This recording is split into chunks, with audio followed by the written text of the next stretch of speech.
شامی صاحب، پاکستان میں اس وقت بہت ہی ایک عدم استحکام ہے، چاہے وہ سیاسی ہو یا معاشی ہو۔ اگر سیاسی عدم استحکام کی بات کریں تو آپ کو لگتا ہے کہ جس طریقے سے پی ٹی آئی کو ایک بند کمرے میں کونے میں لے کے جایا جا رہا ہے، ان کے گرفتاریاں کی جا رہی ہیں، ان پہ ٹارچر کیا جا رہا ہے، ان کو ہراس کیا جا رہا ہے، آپ کو لگتا ہے کہ یہ ایک پازیٹیو امپیکٹ لے کر آئے گا پاکستان کی سیاست میں؟ دیکھیے، کسی بھی سیاسی جماعت کے خلاف جب کوئی کارروائیاں ہوتی ہیں اس طرح کی، تو پھر اس کے ظاہر منفی اثرات بھی مرتب ہوتے ہیں، اور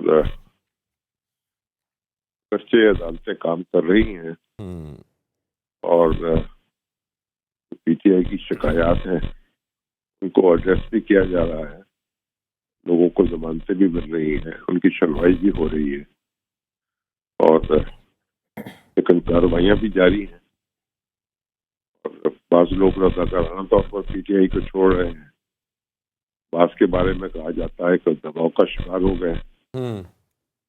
تو یہ جو صورتحال ہے ایک مجموعی طور پر ایسی نہیں ہے جس میں مسرت کا اظہار کیا جائے اور ہم سمجھیں کہ اس سے کوئی ڈیموکریٹک پروسیس جو ہے کچھ اسٹرینتھن ہو رہا ہے، لیکن 9 مئی کو جو کچھ ہوا ہے اس سے پہلے جو کچھ ہوا ہے اس کے یہ اثرات ہیں، اس کو سمیٹا جا سکے تو بہت اچھی بات۔ شامی صاحب، اس بیان پہ بھی یہ ابھی ہیڈ لائن پڑھے تھے کہ خان صاحب کہہ رہے ہیں کہ اگر ہم نے جو میری گرفتاری پر احتجاج جو ہے اگر فوجی عمارتوں کے سامنے نہ ہوتا تو کہاں ہوتا؟ خان صاحب یہ سٹیٹمنٹ دے رہے ہیں، اس پہ کیا کہیں گے؟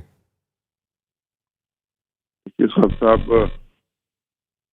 کوئی بھی سٹیٹمنٹ دے سکتے ہیں، لیکن بنیادی بات یہ ہے ان کو تو آپ روک نہیں سکتے، لیکن فوجی تنصیبات کے سامنے اولن تو احتجاج ہونا نہیں چاہیے تھا، اور اگر احتجاج ہوا تھا تو پھر پرامن ہونا چاہیے تھا۔ جو کچھ ہوا ہے، جس سے تشدد ہوا ہے اور دہشت گردی ہوئی ہے، اس طرح آگ لگائی گئی ہے، املاک کو لوٹا گیا ہے اور تاراج کیا گیا ہے، جناح اسپتال کو آپ دیکھ لیجئے، میاں والی جا کر دیکھ لیجئے، پشاور جا کر دیکھ لیجئے، فیصلہ آباد پہ دیکھ لیجئے۔ تو یہ جو احتجاج ہے یہ کوئی نہ اسے جمہوری احتجاج کہہ سکتے ہیں اور نہ اسے آئینی احتجاج کہہ سکتے ہیں۔ یہ تو جو واقعات ہوئے ہیں انتہائی انفارچونیٹ ہیں، اور اس پر دل خون کے آنسو روتا ہے، اور ہر شخص جو ہے جو بھی اس سے آگاہ ہوتا ہے وہ اس کی نہ تائید کر سکتا ہے اور نہ تعریف کر سکتا ہے۔ بالکل سر، آپ بتائیں کہ اس سال الیکشنز ہوتا دیکھ رہے ہیں آپ؟ کیا ادارے جو ہیں وہ سنجیدہ ہیں الیکشنز کو لے کر؟ دستور کے مطابق تو الیکشن ہونا چاہیے اکتوبر کے مہینے میں، اور اگر الیکشن کو مؤخر کرنا ہوگا تو اس کے لیے پھر پارلیمنٹ کو کوئی اقدام کرنا پڑے گا۔ اس کے لیے کتنا ہے، اگر 4 مہینے 6 مہینے آپ آگے جا سکیں گے، اس سے زیادہ تو آگے نہیں جا سکیں گے، تو الیکشن سے تو گریز نہیں کرنا چاہیے۔ اور ابھی تو اعظم نذیر تارڑ صاحب نے تو یہ کہا ہے کہ پی ٹی آئی کے ساتھ ہمارا اتفاق ہو گیا تھا 1 اکتوبر کی تاریخ پر، لیکن پھر اس پر عمران خان صاحب نے اس کی تائید نہیں کی تو معاملہ ٹوٹ گیا۔ انتخابات تو ہونے ہیں، ان سے تو آپ راہ فرار اختیار نہیں کر سکتے۔ پاکستان کا دستور جو ہے اس کی پوری عمارت انتخابات پر کھڑی ہے۔ جی بالکل۔ اچھا شامی صاحب، اس بیان کے اوپر بھی آپ اپنے ذرا انالیسس دیں کہ یہ کس جانب جا رہا ہے؟ خواجہ آصف کا کہنا ہے کہ جو دفاعی تنصیبات پہ حملے ہوئے ہیں اس کے ذمہ دار صدر عارف علوی ہیں۔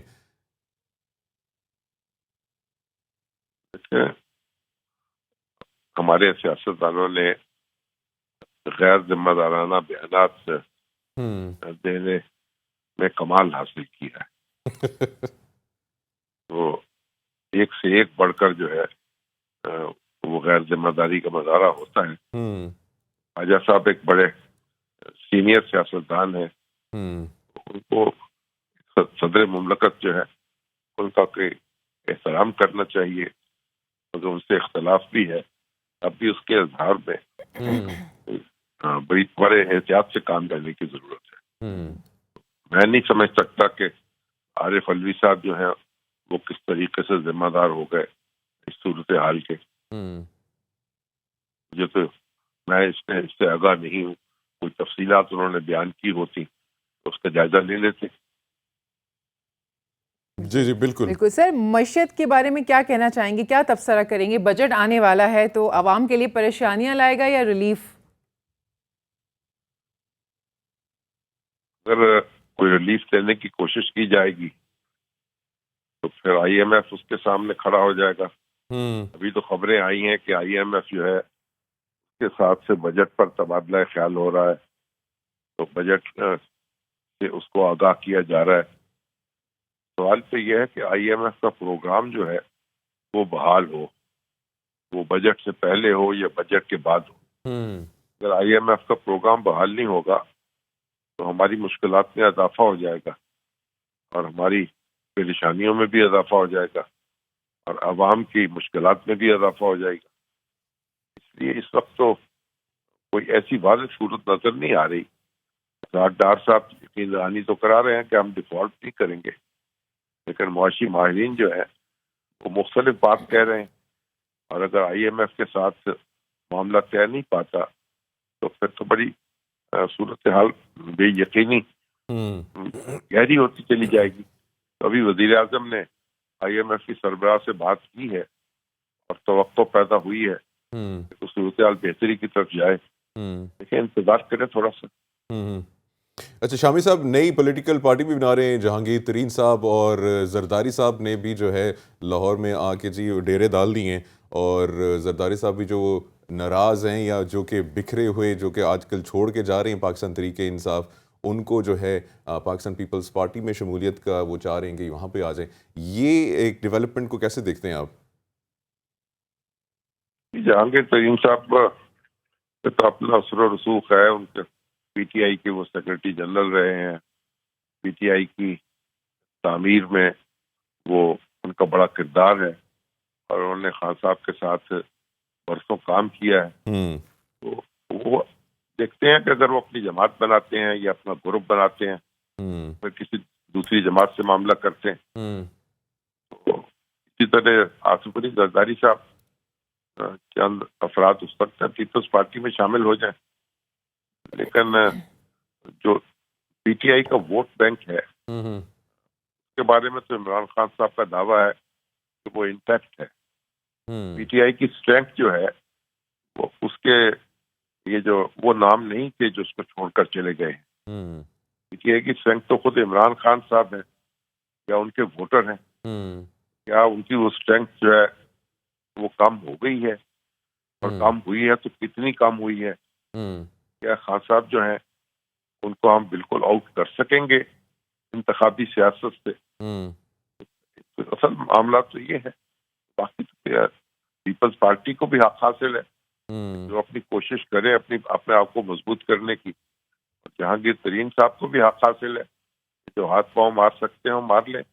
اشرف جس ایسی سیاست میں حصہ لیتا ہے اس کو حق حاصل ہوتا ہے کہ وہ اپنے آپ کو آگے بڑھائے، اپنی طاقت میں اضافہ کرنے کی کوشش کرے اور جو بھی تدبیر کی جا سکتی ہے قانون کے اور آئین کے دائرے میں وہ آپ سے کرے.